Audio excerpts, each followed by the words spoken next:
Kalian pernah ngerasa keputusan terbesar dalam hidup justru datang dari hal yang kelihatannya sepele, kayak satu percakapan kecil, satu pilihan spontan, atau satu kata yang orang bilang ke kamu.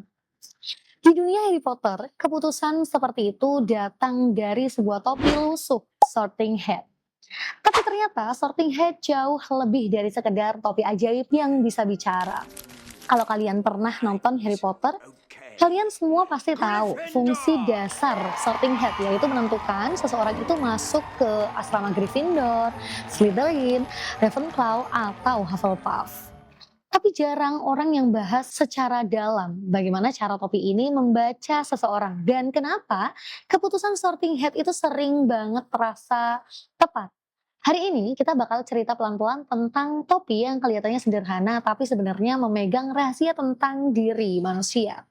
Bayangkan kamu siswa baru di Hogwarts, ribuan lilin melayang di langit-langit Great Hall. Semua mata tertuju ke kamu dan kamu harus duduk di kursi kecil sementara topi berabad-abad ditempelkan ke kepala kamu. Untuk kita, ini terlihat seru, tapi coba bayangin kalau kamu ada di posisi itu, kalau itu terjadi di dunia nyata. Ada benda yang langsung tahu siapa kamu sebenarnya. Nah, yang sering dilupakan, Sorting Hat itu bukan cuma menilai sifat, dia melihat keinginan terdalam dari diri seseorang. Contohnya Harry. Secara karakter, dia pantas masuk Slytherin. Dia ambisius, berani, punya jiwa pemimpin, tapi ia ingin masuk ke dalam asrama Gryffindor dan Sorting Hat mendengarkan apa yang diinginkannya. Itu artinya, topi ini tidak hanya menunjukkan siapa kita, tapi juga ingin menjadi siapa kita. Beberapa siswa ditempatkan berdasarkan potensi yang dia punya. Beberapa berdasarkan kekuatan yang sudah muncul dalam dirinya. Beberapa berdasarkan ketakutan yang mereka takuti. Sorting Hat itu seperti teman yang sudah mengenal kamu lama banget. Bahkan sebelum kamu kenal diri kamu sendiri. Kalau kita lihat di dunia nyata, Sorting Hat itu mirip proses memahami diri sendiri. Karena setiap manusia punya 4 sisi dalam dirinya. Keberanian, yaitu Gryffindor, ambisi dan strategi di dalam asrama Slytherin, kecerdasan dan rasa ingin tahu di asrama Ravenclaw, dan kesetiaan dan kerja keras itu ada di asrama Hufflepuff. Dan yang menentukan rumah kita bukan cuma apa yang orang lihat dari luar, tapi apa yang sebenarnya kita dudukkan paling penting dalam hidup kita. Kadang kita dinilai ambisius, tapi sebenarnya kita cuma ingin aman.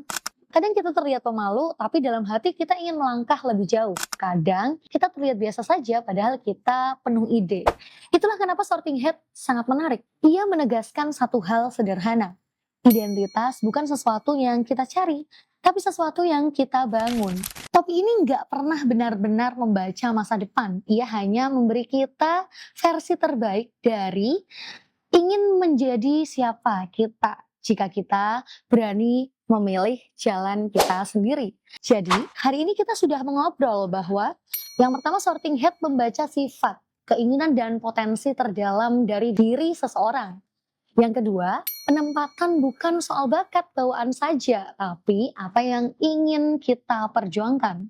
Yang ketiga, dalam dunia nyata kita semua punya 4 sifat Hogwarts, Slytherin, Hufflepuff, Gryffindor, dan Ravenclaw. Yang keempat, identitas adalah pilihan, bukan vonis. Kalau hari ini kamu bingung, kamu anak yang seperti apa, ingatlah Sorting Hat. Kita tidak ditentukan oleh apa yang orang lihat, tapi oleh apa yang kita pilih untuk menjadi. Kadang memilih satu langkah kecil saja sudah cukup untuk memindahkan kita ke rumah yang tepat. Terima kasih sudah mendengarkan video ini sampai akhir. Sampai ketemu di cerita berikutnya. Salam.